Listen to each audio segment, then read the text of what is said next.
Welcome to the deep dive. We dig into your sources, pull out the key insights, and, well, give you the real story. Today, we're looking at something pretty special, actually. It's more than just, a singing contest. We're going to unpack how a young artist managed to blend really deep tradition with some surprising modernity, and how she captivated a huge international audience. And importantly, what that tells us about cultural exchange today. So our mission, a deep dive into Phương Mỹ Chi's amazing journey at SingAsia 2025. Yeah, and SingAsia 2025, it's quite the platform, isn't it? It's got this significant history, huge prestige, and the pressure on the artists representing their countries is just immense. Yeah. Always is. Especially for Vietnam going into the finals, there's this real sense of anticipation. You could feel it. But Phương Mỹ Chi, even early on, her approach was different. It kind of hinted that something special was coming. Okay, let's unpack this then. When she first got on that big SingAsia stage, what was her signature thing right away? Those early songs, Bon Trang, Rak Hat Gao, Li Bak Bo, Bong Phu Ho, Tuim Lo Ka Vi Vung, Vu Thu Ka An. Were they just about showing off her voice, or was there something deeper going on strategy-wise? That's a really good question. And no, they definitely weren't random picks. Not at all. From the very beginning, you could hear it. She brought these beautiful Vietnamese folk melodies with her. It was clear she wasn't just there to sing. She wanted to share her culture, her identity. The Vietnamese team, they were very strategic. Each song choice was meant to showcase that heritage. And it built up this real buzz, in the media and online. Even with all that psychological pressure, what made her stand out wasn't like flashy choreography or crazy vocal runs. The sources kept saying she had a voice carrying the soul of Vietnam. Wow. Yeah, and this real sincerity in every glance and note. Her authenticity it cut through. Okay, right. Now, this is where I think it gets really interesting. The grand finale, her first performance, Lock Troy. I mean, talk about a bold choice. Taking a massive viral hit by Sun Tung MTP. And for anyone listening who doesn't know, Sun Tung is like the modern pop superstar in Vietnam. Very cutting edge, global sound. And she takes his song and does this folk electronic remix. How did that even work? What was she showing us there? It was a masterclass, really, in blending styles. This wasn't just singing his song. She took Lock Troy, which is known for its trap beats and synths, right? Very modern. And she sort of dismantled it, pulled it apart. Then she rebuilt it, weaving in traditional Vietnamese sounds. You had the Dan Tran, that beautiful zither sound, the Trong Com drums, those distinct rhythms, but not just adding them on top. She wove traditional melodies and rhythms into the electronic structure. So like a real conversation between the sounds? Exactly, a sonic dialogue. Old sounds finding a new voice in this modern context. It was incredibly clever. It showed this really flexible artistic mind, accessible globally, but still deeply Vietnamese. Yeah. And bringing in Ho Anh Linh, another singer, that just amplified the fusion. Two distinct styles coming together. And I heard the whole stage setup, the visuals for Lock Troy were pretty spectacular, too. It wasn't just the music. Oh, absolutely. The production team went all out. Visual effects, the artistic direction, everything was designed to enhance that performance. It was more than a song. It was like a whole artistic statement. So how did that land? With the judges, the audience? The reaction was huge. Overwhelmingly positive from what the sources say. It didn't just, pay respect to Vietnamese tradition. It really planted her flag firmly in contemporary music culture. On a global stage, she basically showed everyone you could be deeply rooted and totally modern simultaneously. Right. And then, from that really bold fusion, she pivots. Her second finale song, Mot Bo Ye. That song has a completely different vibe, a different meaning, doesn't it? And the choice to have international children on stage with her, that felt really significant, very moving. What was the effect of that? You're spot on. Mot Bo Ye is all about unity, community strength that comes from this old folk story. But she made it feel incredibly relevant for today. The arrangement was brilliant, blending ethnic sounds with this universal feeling. Yeah. But yeah, the visual, the children from different backgrounds on stage was powerful. The sources called it a musical painting without borders. Wow, that's a great description. It really was. You could just feel the emotional wave hit the audience. People were talking about tears, the sense of connection, seeing those kids singing, clapping, sending that message of unity. It just bypassed language barriers completely. Yeah. It was this gentle but incredibly strong statement about community. Okay, so beyond the amazing voice and the smart song choices, there seems to be this other core element to her success. Connecting emotionally, even across languages. She speaks English well, which helps, sure. But what was it in the performance itself? Her stage presence? How did she communicate so much without words? It seems to come down to this purity, this raw, genuine emotion she conveys. You see comments from international judges, other artists, all saying similar things about her expressive ability, how she just connected, with millions watching across Asia. Right. Her stage presence wasn't about complex dance moves. It was in her eyes, her body language, the feeling packed into every single note. It just spoke directly to people, regardless of the language. It showed she has this musical mind that really does harmonize tradition and modernity. It proves that real human connection through art, well, it doesn't always need a translation, does it? No, it really doesn't. It just resonated. Deeply. So the results are announced. She's the second runner-up, which is fantastic, obviously. But when you look at the whole competition, all that talent, what really made her stand out, maybe even compared to the top two winners? What was her unique impact? Yeah, it's interesting, isn't it? Because you can look at scores and judges' comments, and they tell part of the story. But her impact seemed to transcend the numbers. She maybe wasn't the most technically flashy singer or dancer there, but she had something else, something irreplaceable that just hit people hard.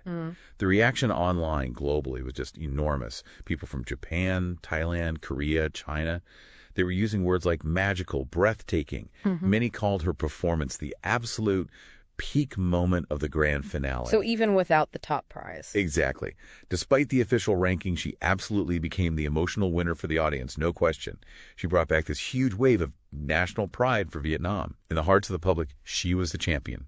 Didn't need a trophy for that. And that emotional victory, it clearly spilled over into media coverage and social media buzz afterwards, right?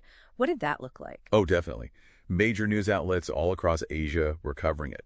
Keywords related to Fuku Chi were trending everywhere. You couldn't miss it. Those performance clips, like Troy, Moboia, they just exploded on TikTok, on YouTube, went totally viral. Right. And this created this amazing sense of pride back in Vietnam. But also for Vietnamese people living abroad, the diaspora. Really emotional moments for them. It was more than just entertainment, it felt like. But like soft diplomacy, cultural diplomacy. Like an ambassador, but through music. Precisely. Using melody instead of speeches. Yeah. Painting this picture of Vietnam rich heritage, modern energy, and seeing her in the traditional áo đai, that elegant national dress, but performing with such confidence and humility. It really brought that Eastern essence to a huge international audience. So, pulling back for the bigger picture, what does her success really mean for Vietnamese music, for the culture itself? What's the ripple effect here? I think it's pretty significant. We're already seeing signs, according to the sources, of a surge of interest in modernized folk music. She's genuinely inspiring young generations to renew traditional songs, which is fantastic. Yeah, that's huge. She's become this kind of symbol of East-West musical fusion. And her journey, it's definitely opening doors for other Vietnamese artists who want to perform internationally. It shows them their unique cultural voice is valued, that it has a place on the world stage. You saw her grow so much through the competition, right? Becoming this young artist with a global soul. It really highlights how powerful music can be for bridging cultures. Looking forward then, this feels like a major stepping stone for her, not the end goal. What might come next for Phương Mỹ Chi after SingAsia? And we should definitely shout out the incredible support she had. Her fan base, FC Cheese Light. They were truly behind her, weren't they? The sources mention thousands of wishes, millions of votes, and countless hearts in sync. That's amazing support. Absolute crucial support. And yeah, what she brought back for Vietnam from SingAsia, it's way bigger than just the second runner-up title. The meaning is in the spirit, the cultural impact, not just the rank. Like the sources say, she doesn't need the first prize to be a top-tier artist. She already is. Yeah. Her journey really tells us something powerful about cultural roots, about how deep humanism in art can connect people across any border, especially now. And maybe it leaves you, the listener, with a question to think about. How can you keep investing in and supporting young artists like her? The ones who bring their national soul, their unique stories to the global stage. How do we keep fostering those connections that music makes possible, one melody at a time?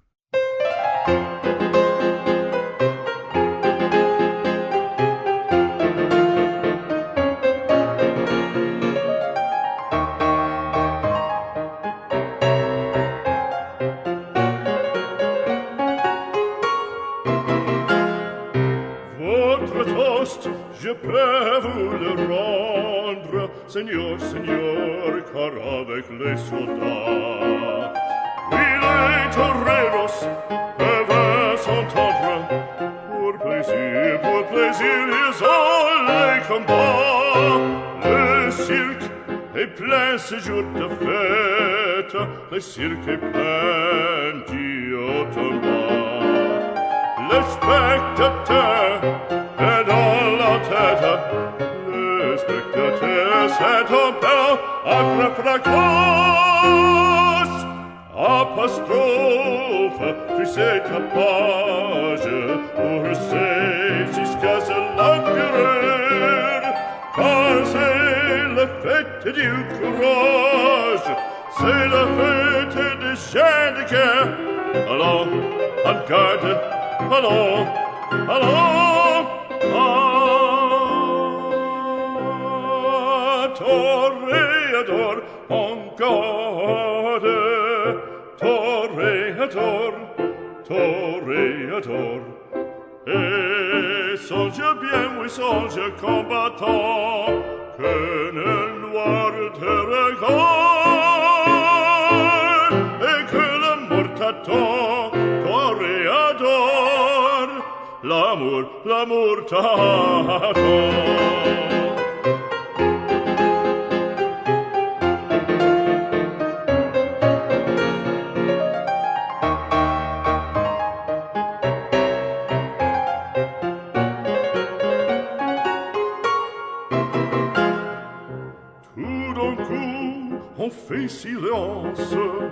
On fait silence, à quoi se passe-t-il? Plus de sang, le taureau se lance en bandissant auditorie. Il s'élance, il entre et frappe, en chevelure, entraînant en pique d'or. Ah, bravo taureau!